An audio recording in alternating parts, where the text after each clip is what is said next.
Care homes are stepping up their pandemic plans after Canada's first death from COVID-19 was confirmed at a long-term care home in North Vancouver. For more on that story, we're joined by Daniel Fontaine from the BC Care Providers Association. Thank you so much for joining us on the program. Thanks for having me on. So tell me, what extra precautions are care centres taking now?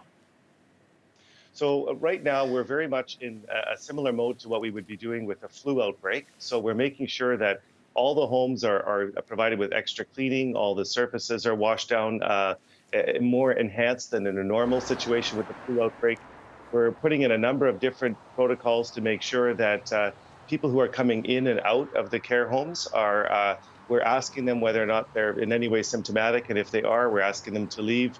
So a series of different things are being implemented throughout care homes throughout British Columbia right now to make sure that we do everything we can to prevent COVID-19 from coming within the care setting. So if I'm understanding you correctly, though, family members can still come visit, but they have to go through a few protocols before they can get in.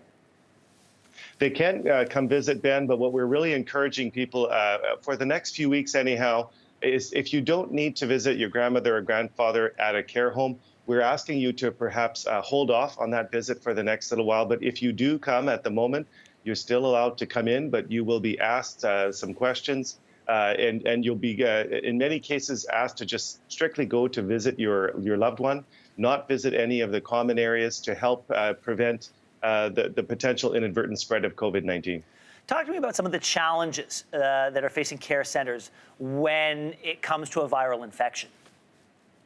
Well, there are many challenges we've been documenting and talking about even in the last week. For example, the surge demand for things like surgical masks and gloves and antiseptics and all the stuff that typically the public does not purchase. They've now gone out and purchased those things. So a number of care homes are having challenges with their suppliers trying to get access to things like medical supplies. In addition, when people like family members are visiting care homes, we typically would give them in flu season a mask so that in case they are potentially going to spread flu, for example, influenza, those things are in short supply. So those are issues, as well as just staffing. We were facing, prior to this COVID-19 outbreak, a really big challenge around staffing in British Columbia. We had shortages of staff in places like the interior British Columbia and on Vancouver Island. And now with so many staff calling in sick and indicating that they're not coming in due to the fact that they want to obviously prevent the spread of COVID-19, those are some of the big challenges facing care homes today. Daniel, oftentimes when a big surprise like this comes and shocks the system, organizations can find themselves flat-footed until they adapt. Do you feel that the protocols that you've put in place, the changes that you are trying to implement, do you feel that that is getting you ahead of the curve, or are you still catching up?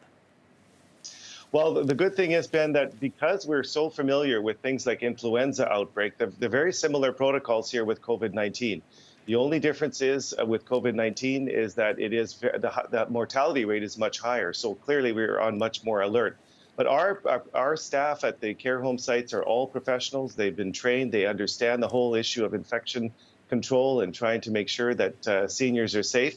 So fortunately, that we plan for these. Care homes are asked to prepare for emergency preparedness for things like pandemic.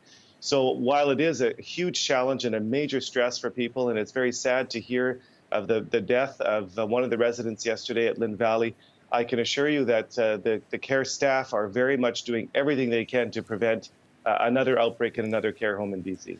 Well, Daniel, we know that you and the members of your association have a huge responsibility, so we wish you the very best with that. Thanks so much, Ben.